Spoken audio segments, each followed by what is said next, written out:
ఇప్పుడే జీ5 app download చేయండి. చూడండి మీ ఫేవరెట్ టీవీ షోస్ ఎప్పుడైనా ఎక్కడైనా.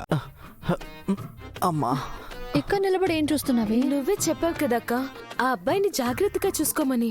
అందుకని దూరంగా నిలబడి చూస్తున్నావా? నేను చెప్పింది తనకు అవసరమైనవన్నీ చూసుకోమని. జ్యూస్ ఇచ్చావా?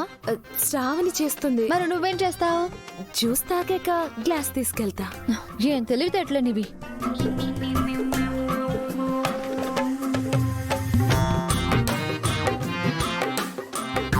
నువ్వేంట్రా తమ్ముడి దగ్గర ఉండమంటే ఎక్కడ తిరుగుతున్నావు?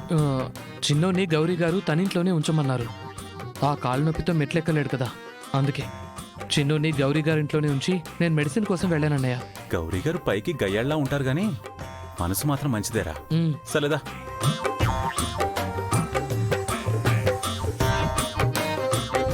ఎరా, ఎలా ఉంది? పెయిన్ బాగా ఎక్కువగా ఉందా? కొంచెం ఉందన్నయ్య. మెడిసిన్ వేసుకుంటే తగ్గిపోతుందిలే.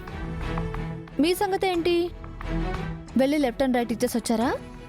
ఇద్దామనే ఎక్స్ప్రెస్ లో వెళ్ళానండి. కాకపోతే వాళ్ళు జెండే గారు తాలూకా అని తెలిసాక స్పీడ్ బ్రేకర్ పడింది.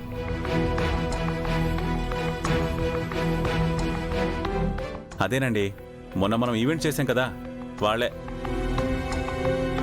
ఆ అబ్బాయి అతని ఫ్రెండ్ అంట. ఓ అవునా? అవును. ఆయన రిక్వెస్ట్ చేయడంతోనే సర్లే అని వదిలేసి వచ్చేసాను. ఎందుకులే అన్నయ్య, వదిలే. ఎలా వదిలేస్తాన్రా? మీరే నా ప్రాణంగా బ్రతుకుతున్నాను. మీ ఇద్దరిలో ఎవరికేం జరిగినా నేను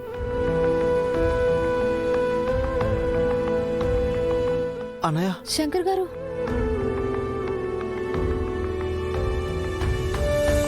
మా అన్నయ్యకి బాధ వస్తే అంతేనండి, అందరికీ దూరంగా వెళ్తాడు. కాసేపు వదిలేయండి. మా అన్నయ్య మాకు అమ్మా నాన్న అన్నీ అండి. వాళ్ళున్నా కూడా మమ్మల్ని ఇంత బాగా చూసుకునేవాళ్ళు కాదేమో.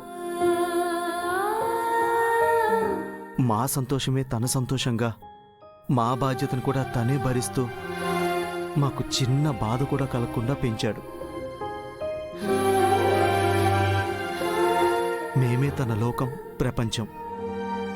మేమే కాదు, తన మనసుకి దగ్గరైన వాళ్ళకి ఏ చిన్న కష్టం కలిగినా వాళ్ళకంటే తనే ఎక్కువ బాధపడతాడు.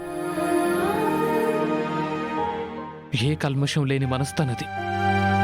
సంతోషాన్ని అందరికీ పంచుతాడు, బాధని మాత్రం ఒక్కడే భరిస్తాడు. బాధలో ఉన్నప్పుడు అలా ఒంటరిగా వదిలేస్తే ఎలా? నేను వెళ్ళి పిలుచుకొస్తాను, మీరు తనని చూసుకోండి. అలాగే. జీ5 యాప్ డౌన్లోడ్ చేసి అన్ని ఎపిసోడ్స్ పూర్తి ఉచితంగా చూడండి.